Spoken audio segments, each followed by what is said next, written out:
शुरुआत करते हैं। हमारे साथ बहुत ही खास मैनेजमेंट भी मौजूद हैं आज के इस खास एडिशन के लिए। केईआई इंडस्ट्रीज के चेयरमैन और managing director mister Anil Gupta हमारे साथ मौजूद हैं। अनिल सर, बहुत बहुत स्वागत है आपका जी बिजनेस पर। शुक्रिया अपना समय भी देने के लिए। काफी स्ट्रांग नतीजे रहे हैं, हमने अभी हाल ही में आपके नतीजे देखे Q1 के जो पोस्ट किए हैं। अब हर पैरामीटर पर अगर बात करें तो टॉप लाइन और बॉटम लाइन फ्रंट पर स्टेलर परफॉर्मेंस रही है। ऑपरेशनली भी यहाँ पर एक अच्छा परफॉर्मेंस देखने को मिली है। खासतौर पर इसी पर ही बातचीत करेंगे और आपसे और जानने की कोशिश करेंगे कि किस तरीके की यहाँ पर कंट्रीब्यूटिंग फैक्टर्स रहे हैं जिसकी वजह से आपकी एक स्टेलर परफॉर्मेंस देखने को मिली है।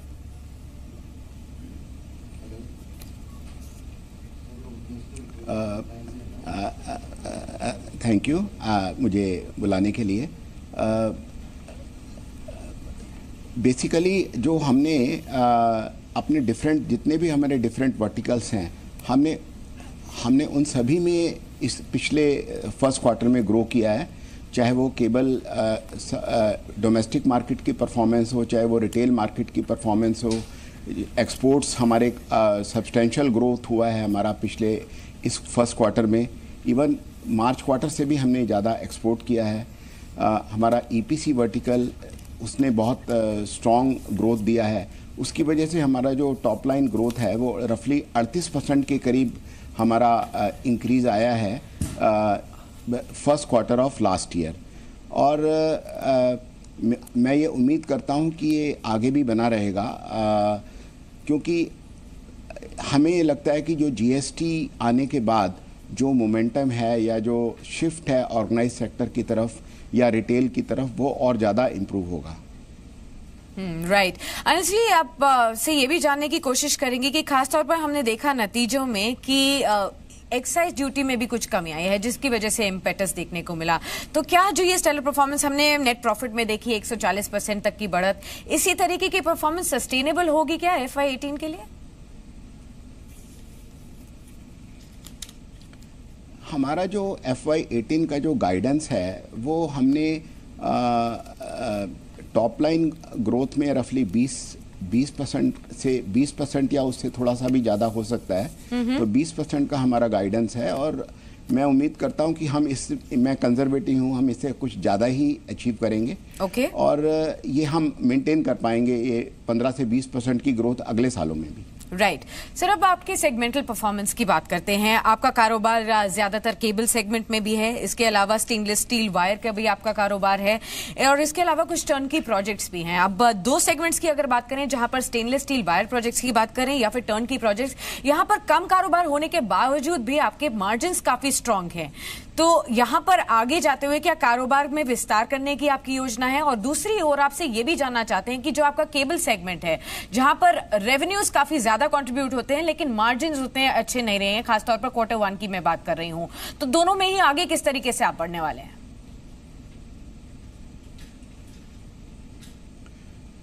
Cable business definitely competitive business है और बट हमारा जो स्ट्रेंथ है वो है हमारा अप्रूवल्स का। हम देश में भी और विदेश में भी हम डायरेक्ट यूटिलिटी से और डायरेक्ट एंड यूजर्स के साथ काम करते हैं और कंपटीशन होने के बावजूद भी हम 9.5 से 10% का EBITDA इस बिजनेस में निकालते हैं। और जैसे जैसे हमारा इसमें रिटेल बढ़ेगा, रिटेल में हमारा परफॉर्मेंस काफ़ी अच्छा रहा है। रफली 25 से 30% की हमारी साल की ग्रोथ आ रही है। उसमें मार्जिन्स भी नॉर्मल इंस्टीट्यूशनल बिजनेस से ज़्यादा आते हैं। तो जैसे जैसे हमारा रिटेल अगले सालों में ग्रो होगा हमारे इसमें मार्जिन्स इंप्रूव होंगे। जहाँ तक सवाल है ईपीसी बिजनेस का, ईपीसी बिजनेस इस साल बहुत स्ट्रॉन्ग है बिकॉज हमारी ऑर्डर बुक पोजीशन बहुत स्ट्रॉन्ग है और मैं उम्मीद करता हूँ कि जो हमारी प्री क्वालिफिकेशंस बन गई हैं वो ये और आगे बढ़ेगा इससे। लेकिन अभी हमारा ये विचार हमने तय किया है कि रफली इसको 1000 करोड़ साल तक ही इसको लिमिट करेंगे अगले 1 या 2 साल तक, ताकि हम अपनी जो मैन पावर है इसमें उसको हम स्टेबलाइज कर सकें, क्योंकि ये अचानक काफ़ी बड़ा है। जहाँ तक स्टेनलेस स्टील वायर का सवाल है, इसमें हमने कोई बड़ा इन्वेस्टमेंट नहीं किया है, तो ये एक स्टेबल सा बिजनेस ही रहेगा आगे सालों में भी। राइट। FY18 के लिए ऑर्डर्स कितने और आ सकते हैं? आपने कुछ बिड किया है कहीं पर? आप L1 बिडर ऑलरेडी हैं क्या सर? हाँ, हमारे ऑलरेडी हम रफली 400 करोड़ रुपए के टेंडर्स में L1 हैं, जो ऑर्डर्स हमें अगले 1 से 2 महीने में आने की उम्मीद है। बट इस साल हमारा मेजर फोकस जो है वो जो ऑर्डर्स लिए हुए हैं उनके एग्जीक्यूशन की तरफ है। बजाय इसके कि ऑर्डर बुक बढ़ाएं, जो ऑर्डर लिए उनको एग्जीक्यूट करके उनको रेवेन्यू में कन्वर्ट करें और उनको ख़त्म करें। ये हमारा बेसिकली फोकस है इस साल में।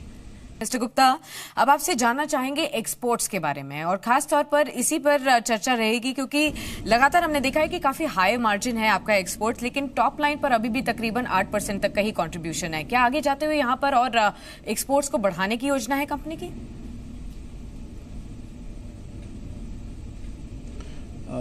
हमारा जो एक्सपोर्ट है, जो हमारा केबल बिजनेस है, केबल बिजनेस का अप्रॉक्सीमेटली 14% एक्सपोर्ट है जो हमारा अभी पहुंचा है। और जो हम बहुत से कंट्रीज़ में हम एफर्ट्स कर रहे हैं, हमने अपनी मार्केटिंग टीम्स फॉर्म की हैं, हमने बहुत सारे कंट्रीज़ में एजेंट्स अपॉइंट्स किए हैं जो यूटिलिटीज़ में या वहाँ एंड यूज़र सेगमेंट में हमारे अप्रूवल्स करा रहे हैं, जो प्रोडक्ट सर्टिफिकेशन चाहिए जिन कंट्रीज़ में वहाँ वो करा रहे हैं।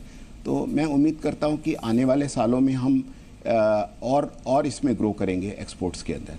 एब्सोल्युटली सर, अगर आपकी यूटिलाइजेशन की बातचीत करें तो प्लांट कैपेसिटीज अभी आपकी कितनी हैं और आगे जाते हुए क्या यहां पर भी विस्तार करेगी कंपनी? हमारी अभी प्लांट यूटिलाइजेशन रफली 80% है, जो इस साल में रफली 90% तक पहुंच जाएगी ड्यू टू ग्रोथ। अगले साल के लिए हमने एक LT केबल के विस्तार के लिए जो जिसकी कैपेसिटी हमारे पास शॉर्ट है, हम एक 40 करोड़ का कैपेक्स इस साल में कर रहे हैं, जो मार्च तक हमारा कंप्लीट हो जाएगा। तो वो हमारे पास एक एडिशनल प्रोडक्शन फैसिलिटी जो 250 से 300 करोड़ रुपए का रेवेन्यू जनरेट कर सकती है, वो अगले साल के लिए अवेलेबल होगी। एब्सोल्युटली सर, बहुत-बहुत इसके अलावा हमारा अभी हाउस वायर सेगमेंट में हमारे पास कैपेसिटी है। हाँ जी बिल्कुल, बहुत बहुत शुक्रिया मिस्टर गुप्ता आपका समय हमें देने के लिए और खास तौर पर कॉर्पोरेट रडार में हमारे साथ जुड़े रहने के लिए। तो आपने सुना अभी मैनेजमेंट को, जिनका मानना है कि आगे के लिए आउटलुक काफी स्ट्रांग हो, भले ही वो ग्रोथ टॉप लाइन के बारे में बात करें, एक्सपोर्ट्स को लेकर बात करें या फिर मार्जिन के बारे में क्यों ना बात करें। लेकिन वक्त हो चला है कॉर्पोरेट रडार के इस एडिशन को यहीं समेटने का।